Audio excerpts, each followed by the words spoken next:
What's up, beautiful, beautiful people? How are you guys doing today? I'm back with another video. In today's video, I'm going to talk to you guys about support and validation. Two branches from the same tree, so let's go back to the roots. Humans are a social species, meaning we love to be around other people. We love to rely on other people. We love to have the support and validation of other people because on a primal basis, support and validation is inclusion into the tribe. It's inclusion into the in-group. We've now become a member of society by being validated by others in the society. And when we're not, the consequences are grim. You're banished from the community, from the village. If you think about medieval times, what's the worst thing that can happen? They shame you and they banish you. Get the fuck out of here. You're not part of our town or village anymore. Go live by yourself.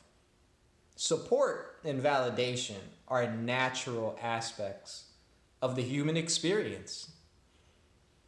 But they've been perverted recently with social media. And a lot of people don't know how to maneuver in this space. And it comes from a place of misunderstanding. Most people don't know that support and validation are fine. It's not even fine, it's completely natural. Validation isn't the issue. It's what's being validated. You can have other people tell you that you're doing the right thing, but what is the right thing? Morality is subjective. Right and wrong are a matter of opinion at the end of the day. It's why so much gray area exists in law and in the legal system. What differentiates murder from self-defense? At the end of the day, a life was taken in each one, right? Well, assuming in self-defense, I'm talking about you killed someone in self-defense.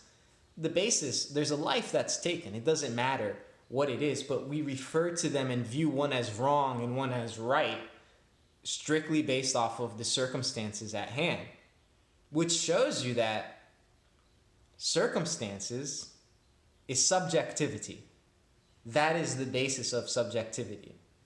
The right and wrongness of a matter isn't as clear cut as a life is taken, that's wrong in one instance, and a life is taken in another, and that's fine and okay.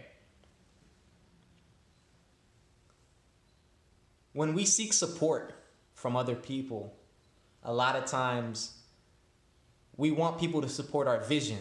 We want people to support our goals and dreams and aspirations. I remember when I told my mom, right after I bought my first house, I told my mom, I said, within 3 years, I'm going to have 50 rental properties. And my mom looked at me, she was drinking some tea. She was like, oh yeah? Okay. And it hurt me a little bit. I was like, damn, like, she don't believe in me. And that's where I fucked up. Because it's not that my mom didn't believe in me. My mom has always believed in me. She didn't believe in my vision.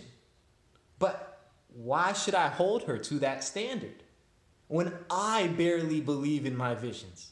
How many times when shit gets tough, I'm like, yo, do I really want to do this? Is this really what I'm trying to do?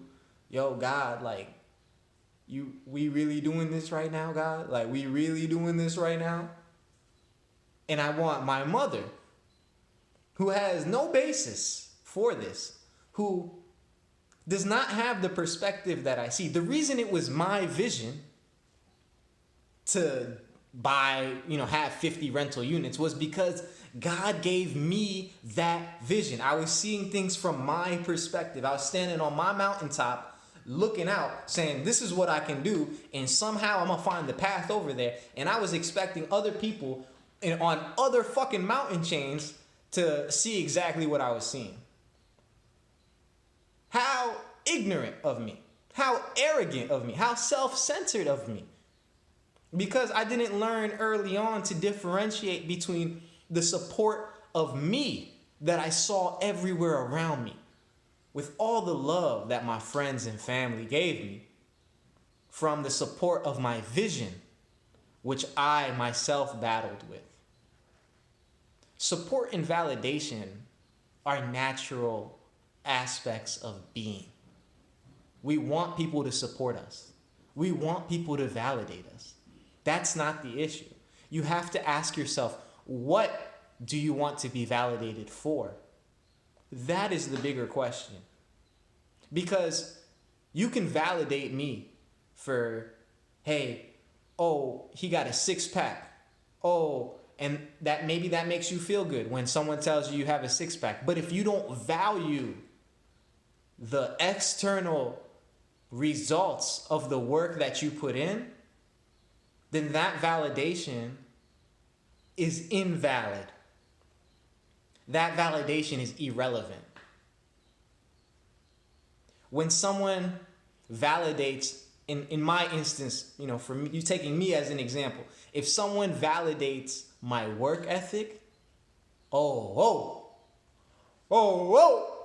that was what validates me. That's what makes me feel like, okay, word. I'm punching with the best of them.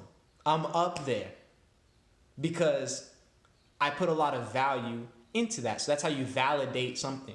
It has to be valid in your mind. You have to figure out your own value hierarchies first. The reason you can feed into, or the reason you see on social media, for instance, some chicks or dudes who, they post a whole bunch of pictures without their shirt on, or they posting all these pictures of their ass. Where's their values? What are they being validated on? And you can see exactly you can see through all the bullshit. It's real easy. Once you figure out what it is that you value, you understand which validation to seek from others. And more importantly, whose validation it is that you actually seek or should seek. Too often we look for validation in the wrong places. I want to be validated. It's like you want everyone walking down the street to come and rub your back and oh, here's some validation. You're a good person. How many people you guys know on social media breaking their fucking backs to morally posture to you guys? To sit there and virtue signal oh, I'm such a good person. Look at me. Shut the fuck up. Validation and support are good. Validation and support are natural. It's not validation and support that you need to be weary of. It's which validation do you support? That's all I have to say for you guys. My name is Luffy. I'm out. One love.